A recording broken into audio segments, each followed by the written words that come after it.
তো আনলাই সোয়া কত না করছিলেন 60 টাকা কেজি ধরেন আধা কেজি সোয়া দেন। আর হচ্ছে করলা কত তাহলে 120 টাকা কেজি, কেজি পটল কত 70 টাকা তাহলে পটল দিবেন আধা কেজি, করলা দিবেন আধা কেজি।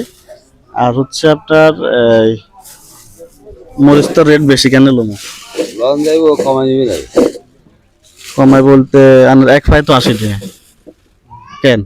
আমরা যা চাইবেন তা হবে কেন পয়সা মারা আছে না 320 টাকা। ও আচ্ছা 320 টাকা মার আছে, যা দিলে চাইবেন ধুয়ে দাও তাহলে আরো 30 টাকা দিন। এই হচ্ছে বিষয়। আর কি এলো আদা ও বেগুন এগুলো 80 টাকা কেজি। আচ্ছা একটু বাসি লই কেন আসেন আমরা একটু বেগুন গুলো সাইসিন দিলই। বেগুন এত ছোট কা ভাই এই কি গৃহস্থী কোনটা তো লইছেন? ও আচ্ছা আচ্ছা ছোট হলে অন লইতে হবে, কিছু করার নাই, কারণ এছাড়া তার উপায় নেই, খাইতে তো হইব। ধরেন এগুলো আধা কেজি ছিল চান না একটু বেশি হয়েছে বুঝছে নি ওরে কেন খাচ্ছি ওই মরিচ দিয়ে দিন 30 টাকার কেন? তাহলে পটল দিচ্ছেন না তো করলা দিয়ে না আধা কেজি। আর আর কি এলো আদা কম্বা কোয়েছেন 70 টাকা করি কেন? সাই কম্বা গেলেন একটু জুম করে দেখানছে 70 টাকা কম্বা, এটা দেখি মনে হয় ক কেজি হইব? 2 কেজি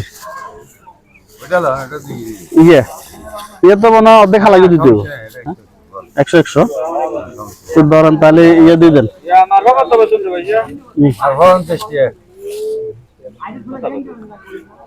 এটা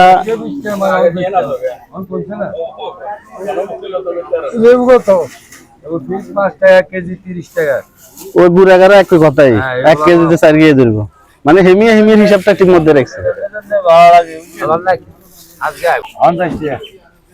তাহলে পটল দিচ্ছেন না তো করলা দিয়ে না আধা কেজি।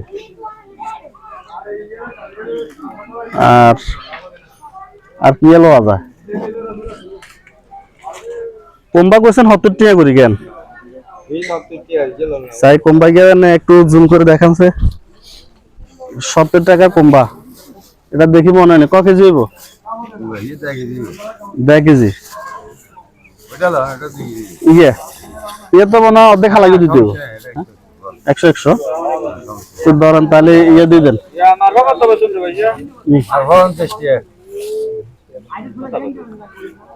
এটা